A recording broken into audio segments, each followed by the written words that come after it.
যে আওয়ামী লীগের কেন্দ্রীয় অফিস, সেই অফিসটার সামনে একটা ব্যানারটা নিয়ে, ব্যানারটার নাম কি, আন্তর্জাতিক ফ্যাসিজম ও গণহত্যা গবেষণা ইনস্টিটিউট।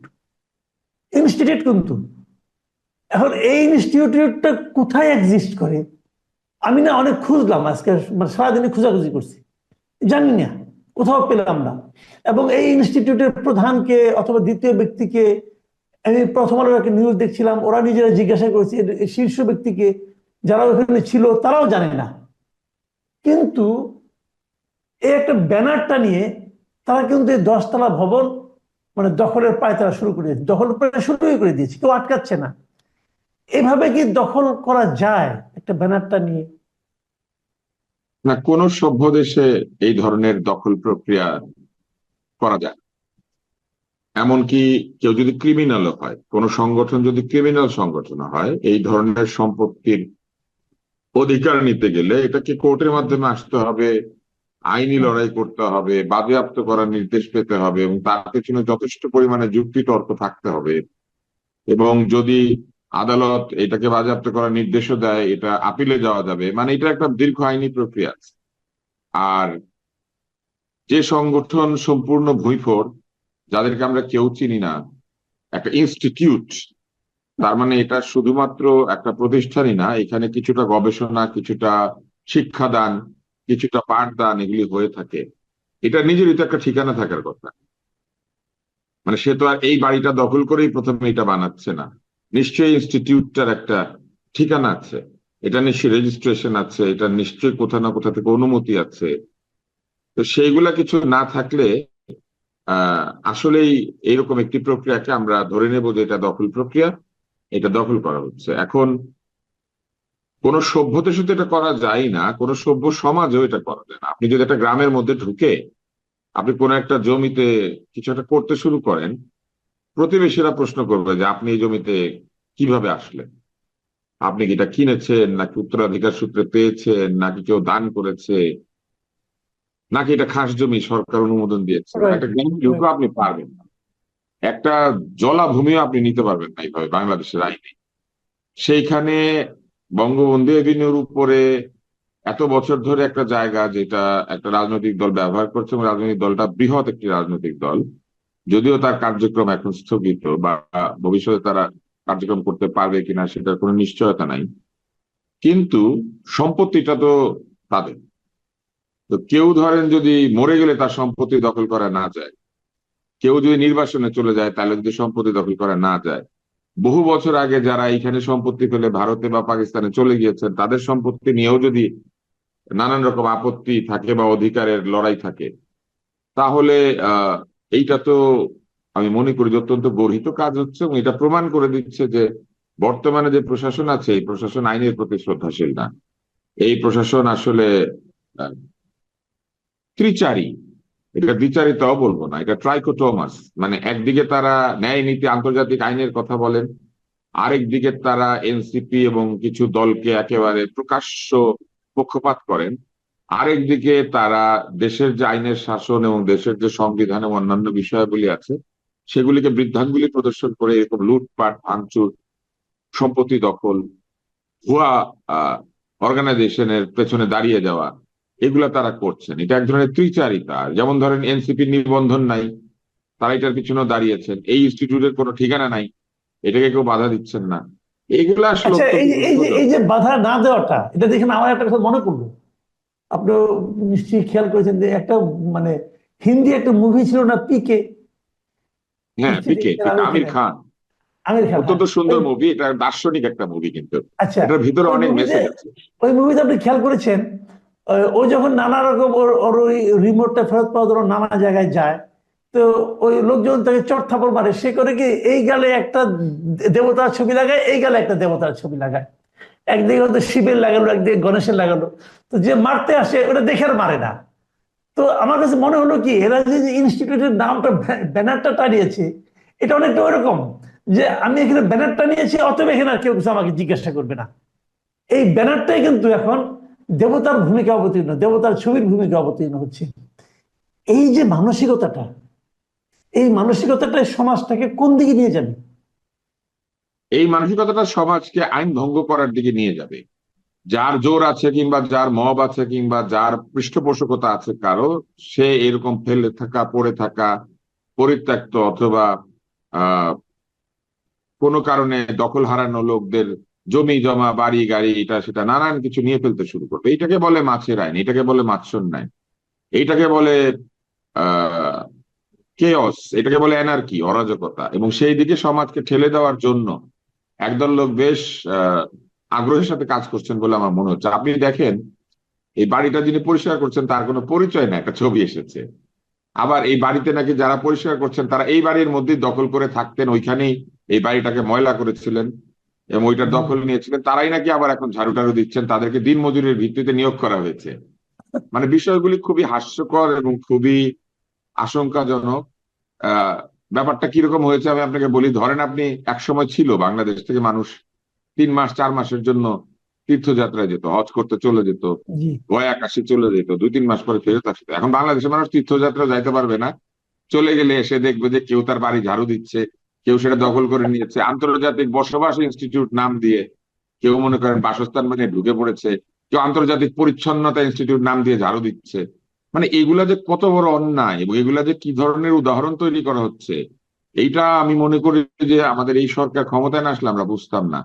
আমরা ভেবেছিলাম যে এই সরকারে যারা আছেন তাদের অনেক আন্তর্জাতিক অভিজ্ঞতা, তারা কিন্তু প্রত্যেকেই বাংলাদেশের চেয়ে বিদেশে বহু সময় কাটিয়েছেন। এদেরকে আপনি দেখবেন রাইট। অস্ট্রেলিয়া, হুম। New Zealand, England, Papua New Guinea, Haiti, Honolulu, কোনো জায়গা বাদ নাই তারা সেমিনার সিম্পোজিয়াম করে না। কিন্তু তারা যে দেশে আসলে পরে সব ভুলে গিয়ে তারা যে একটা জঙ্গলের আইন প্রতিষ্ঠা হতে দিচ্ছেন, এটা তাদের কাছ থেকে আমাদের প্রত্যাশা ছিল না। যে ভদ্রলোক আমাদের প্রধান উপদেষ্টা, উনি নরওয়ে, সুইডেন, সুইজারল্যান্ড এদের সাথে ঘনিষ্ঠ, উনি নোবেল পুরস্কার পেয়েছেন, উনি পৃথিবীর দেশে দেশে ঘাটে মাঠে ঘাটে মোটিভেশনাল বক্তৃতা দেন, উনি বক্তৃতা দিলে $1,00,000 পারিশ্রমিক পান। এগুলি আমাদের কাছে একসময় গর্বের ব্যাপার ছিল।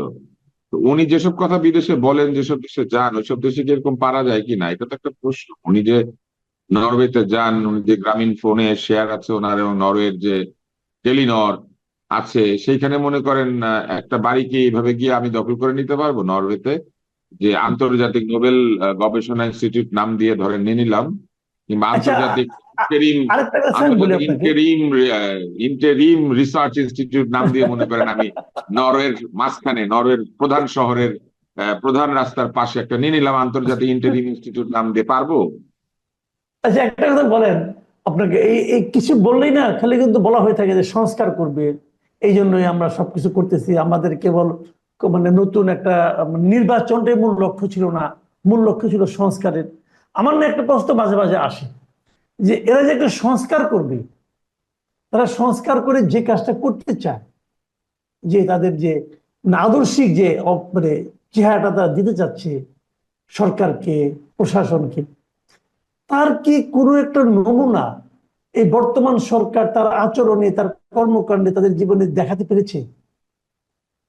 খুবই কম। কিছু তো পারবেনই, কারণ একটা রাষ্ট্র যখন চলে তাকে কোনো কারণ ছাড়াই তাকে বহু কাজ করতে হয়, যেটা ঠিক, তা নাহলে তো সম্পূর্ণ ভেঙে পড়ে যাবে। তো ধরেন তারা ঈদের সময় প্রচুর মানুষকে এবার ভোগান্তি ছাড়া দেশে পাঠাতে পেরেছেন, নিজে যার যার বাড়িতে পাঠাতে পেরেছেন।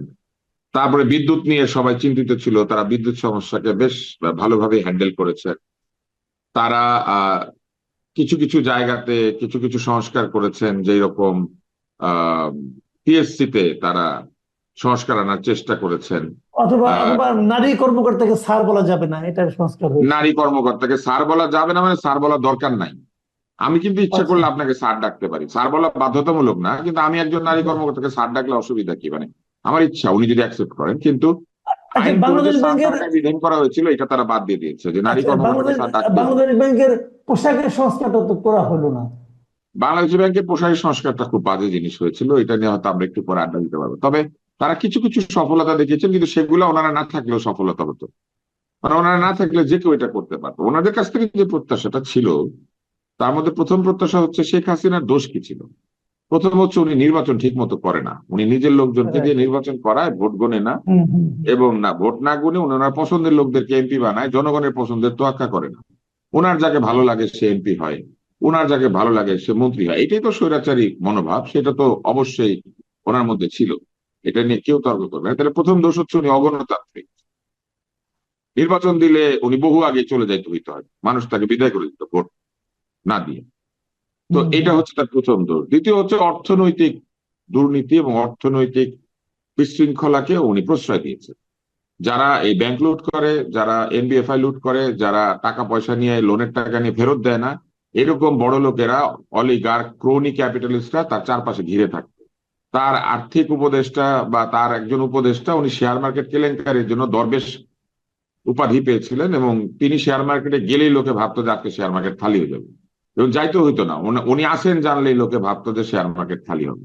তাহলে এই ধরনের লোকজনকে উনি প্রশ্রয় দিয়েছিলেন, এবং উনি জানতেন যে দুর্নীতি হয়, এটা উনি অস্বীকার করতে পারবেন না, কারণ এই দুর্নীতির অভিযোগ প্রকাশ্যে সকল পত্র পত্রিকায় প্রমাণ সহ ছাপা হয়েছে। এসালামের বাড়ির ছবি, পৃথিবীর ভিন্ন ভিন্ন দেশে এই রাজনৈতিক নেতাদের বাড়ি জমির ছবি, এগুলো প্রকাশিত হয়েছে, ফলে এটা উনি জি। অস্বীকার করতে পারবেন না।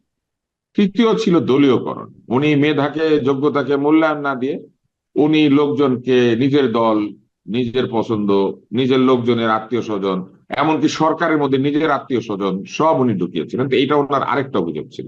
এখন এই তিনটা জি। অভিযোগের বিপরীতে এই সরকারকে আমরা বিবেচনা করি। এই সরকারও নির্বাচন দিতে চায় না, এই সরকারও নির্বাচন শুনলেই বলে যে আমরা নির্বাচন দিব না। তাইলে কি হলো? তাইলে আমরা যে আহ, বিপ্লবের মাধ্যমে গণতন্ত্র চেয়েছিলাম, এই সরকারও বলে যে না, আগে আমি সংস্কার করে নেই, তারপরে আপনারা নির্বাচন নিয়ে কথা বলেন। উনি বলতো আগে উন্নয়ন করে নেই, ব্রিজ বানাই, কালভার্ট বানাই, পিলার গোনেন, পদ্মা সেতুর মধ্যে কয়টা লাইট আছে মুখস্থ করেন, এগুলা বলতো, এবং টানেল বানাই, তারপরে চিন্তা করেন, গণতন্ত্র এত তাড়াতাড়ি দরকার নাই, মানে এরকম একটা ব্যাপার ছিল। ওনার একটা এমপি ছিল সালাম নামে, না নাকি হুম। লতিফ নামে, লতিফ লতিফ লতিফ চট্টগ্রামে। সাহেব চট্টগ্রামের এমপি। উনি হুম, এসে হুম। এয়ারপোর্ট রোডে প্রধানমন্ত্রীর যে দপ্তর ছিল ওইটার সামনে সাইনবোর্ড লাগিয়ে দিল, উন্নয়নের আগে গণতন্ত্র দরকার নাই, এই টাইপের কিছু। এবং তারপরে একটা বঙ্গবন্ধুর ছবি ঝুলাই দিল, যেটা জুতা উনি বদলাই দিল, কারণ জুতাটা ওনার পছন্দ হয়নি। মানে এরকম হাস্যকর কাণ্ড কারখানায় লতিফরা করেছে, এবং লতিফরা এমপি হয়েছে। তো এই, তার মানে উনি গণতন্ত্র দিত না, এই সরকারও এরকমই। এরা এখন বলে সংস্কার আগে পরে গণতন্ত্র। তারপরে হচ্ছে দুর্নীতি। দুর্নীতি কি বন্ধ হয়েছে? আমরা দেখি গাড়ির কাচ নেমে যায়, ফলের ঠোঙ্গায় করে 7,80,000 টাকা লেনদেন হয়। আমরা দেখি হুম। ফারাবি এবং অন্য একজন ব্যক্তি স্বাস্থ্য মন্ত্রণালয় থেকে সরে যায়। আমরা দেখি কোনো পথ ছাড়াই গাজী সালাউদ্দিন তানভীর নামে একজনের বিরুদ্ধে 400 কোটি টাকার অভিযোগ ওঠে। আমরা দেখি একজন তরুণ উপদেষ্টার, যিনি বন্দুকধারীও বটে, সে বন্দুকধারী উপদেষ্টার এপিএস, তিনি 300 কত কোটি টাকার অভিযোগে পড়ে যান। তার মানে তো একই ঘটনাই আছে, একজনের পিয়ন 16 বছরে 400 কোটি, আরেকজনের এপিএস 10 মাসে বা 9 মাসে 300 কোটি। তাহলে দুর্নীতি কমে নাই, ওই একই রকম অবস্থা আছে। নতুন ক্রোনি ক্যাপিটালিস্ট বা নতুন চাঁদাবাজরা উৎপত্তি হয়েছে। এমনকি এরা তো চাঁদাবাজি করছেই, এরাই আবার অভিযোগ করে যে বিএনপি অনেক চাঁদাবাজি করছে, তার মানে বিএনপি কেও চাঁদাবাজি করতে ওনারা দিচ্ছে। তারপরে এরা, বিএনপি এবং অন্যরা অভিযোগ করে জামাতও করছে, তাহলে তারকেও দিচ্ছে চাঁদাবাজি করতে। তার মানে চাঁদাবাজি, দুর্নীতি, এটা বন্ধ করার জন্য তারা খুব একটা বেশি হয় সফল হন নাই, না হলে তারা এটাকে আশকারা দিচ্ছেন। যেরকম এই যে বাড়ি দখল করে নিয়েছে, বিচার ব্যবস্থা কি ইনস্টিটিউট, কি গণহত্যা ইনস্টিটিউট না কি যেন, আহ, আন্তর্জাতিক ফ্যাসিজম ও গণহত্যা গবেষণা আন্তর্জাতিক ইনস্টিটিউট। Fascism institute. তো এই যে এইসব ভুয়া অর্গানাইজেশন তৈরি হতো, তারা দিচ্ছেন। বা দিনে দুপুরে গুলিস্তানের মতো জায়গাতে একটা 10 তলা বাড়ি, এটা লিফট খুলে নিয়ে গিয়েছে, লুটপাট হয়ে গিয়েছে, এমনকি দেয়ালের টাইলসও নাকি নিয়ে গিয়েছে, সেইটা আবার ফ্যাসিজম ইনস্টিটিউটের জন্য ঝাড়মুছ করা হচ্ছে। তো এই যে এগুলো ওনারা হতে দিচ্ছেন, তো এই যে অবস্থা, এই অবস্থা কিন্তু ওনারা হতে দিচ্ছেন। তাইলে আমরা খুব একটা তফাৎ পাচ্ছি না, জমি দখল, বাড়ি দখল, দুর্নীতি, ফলের ঠোঙ্গায় করে টাকা নেওয়া। আর নির্বাচনে কি তারপরে হলো? কি? হ্যাঁ, তারপরে দেখেন, তারপরে ছিল দলীয়করণ, নিজের লোকজনকে সব জায়গায় বসিয়ে দেওয়া। আপনি দেখেন উত্তরের মেয়র বসিয়ে আছে তদবিরে, যতগুলা পিএস এপিএস নিযুক্ত হয়েছে সব নিজের পছন্দে। স্বাস্থ্য উপদেষ্টা নিজের পছন্দের 3 ভৃত্য নিয়ে এসে 2টাকে দুর্নীতির দায় সরাতে বাধ্য হয়েছেন। এরা কিসের ভিত্তিতে? যোগ্যতার ভিত্তিতে এদেরকে নিয়োগ দিয়েছিলেন? মোটেও না, চিনে, বাড়ির কাছের লোক, আহ এরকম দিয়েছে। তার মানে স্বজনপ্রীতিও বন্ধ হয় নাই, তদবিরও বন্ধ হয় নাই। তার মধ্যে দেখেন, আগে আওয়ামী লীগ বিভিন্ন জায়গাতে পুলিশ নিয়ে, আর্মি নিয়ে বা প্রতিরক্ষা নিয়ে নানান জায়গা থেকে ঢুকে তারা মিছিল মিটিং করতো, পয়লা বৈশাখের শোভাযাত্রার সামনে পুলিশ দিয়ে ভরে দিয়েছিল, সেই চেহারাও বদলায় নাই। উল্টা এনসিপি নামে একটা দল মোটামুটি বাংলাদেশের সকল নিরাপত্তার সাথে নিয়ে পদযাত্রা করে, হাঁটে পায়ে, পিছে চলে 16 চাকার গাড়ি। তো তার মানে কি বদল হয়েছে? কিছুই বদল হয় নাই। আওয়ামী লীগের সময় আওয়ামী লীগের একটা ছাত্রলীগ ছিল, আর এদের সময় একটা ছাত্রদের দলই আছে পুরা, মানে ছাত্রলীগ না, একটা জাতীয় দল, সেটার নাম ছাত্র দল। তো কিছুই বদল হয় নাই, কিন্তু একই জিনিস আচ্ছা, চলছে, শুধু আমরা নারীর বদলে পুরুষ, পুরুষের বদলে নারী এসেছে। জি, আমরা একদম শেষ পর্যায়ে চলে এসেছি অনুষ্ঠান। আমি এই প্রশ্নটাই করি, যে কথাটা আপনি বললেন যে শেখ হাসিনা নির্বাচন দেয়নি, নির্বাচন দিত না। তো আমাদেরও তো একটা কিন্তু ওই প্রত্যাশা ছিল, নির্বাচনের কোনো মানে, ওই নির্বাচন ভুয়া ছিল আর কি। ভুয়া ছিল, যে আমরা তো একটা জেনুইন নির্বাচন চেয়েছিলাম। সেই জেনুইন নির্বাচন পাওয়ার, মানে আমরা একজন ভোটার হিসেবে, জনগণ হিসেবে সেরকম সুযোগ পাওয়ার আপনি কি কোনো সম্ভাবনা খুব অতি নিকটবর্তী সময়ে দেখছেন কিনা? নির্বাচন তো জনগণের দাবি, ফলে এই দাবি যদি একটা নির্দিষ্ট সময়ের মধ্যে পূর্ণ করা না হয়, তাহলে কিন্তু যে কোনো সরকার অজনপ্রিয় হয়ে যেতে বাধ্য। কারণ জনগণের ক্ষমতা একটাই, সেটা নির্বাচন এবং ভোট দেওয়া। জনগণের ক্ষমতা জনগণের কাছে ফিরিয়ে দেওয়া হবে, এটা কিন্তু এই অভ্যুত্থানের একটা বড় প্রতিশ্রুতি ছিল। বাক স্বাধীনতা নিশ্চিত করা হবে, এটা কিন্তু আসলে বড় প্রতিশ্রুতি না। কেননা জনগণের সরকার আসলে জনগণের সরকার বাক স্বাধীনতা দিতে বাধ্য। কারণ জনগণ কথা বলবে, যে জনগণ তাকে নিয়োগ করেছে। আমাদের প্রধান উপদেষ্টা এবং এই সরকার যখন বলে যে তাদের নিয়োগকর্তারা সব ছাত্র, বা একদল লোককে আঙ্গুল দিয়ে দেখিয়ে দিয়ে বলে এরা আমাদের নিয়োগকর্তা, ভোটের সরকারের নিয়োগকর্তা কিন্তু গোটা জাতি। যে তাকে ভোট দিয়েছে সেও, যে তাকে ভোট দেয় নাই সেও। কারণ যে ভোট দেয় নাই সেও প্রক্রিয়াটা করেছে এই জন্য যে যে জনপ্রিয় সেই নির্বাচিত হোক। জি, যে ভোটে দাঁড়িয়ে হারে, যে লোক ভোটে দাঁড়িয়ে হারে, সে কিন্তু সমভাবে যে জিতে তার মতোই কৃতিত্ব পাওয়ার অধিকারী।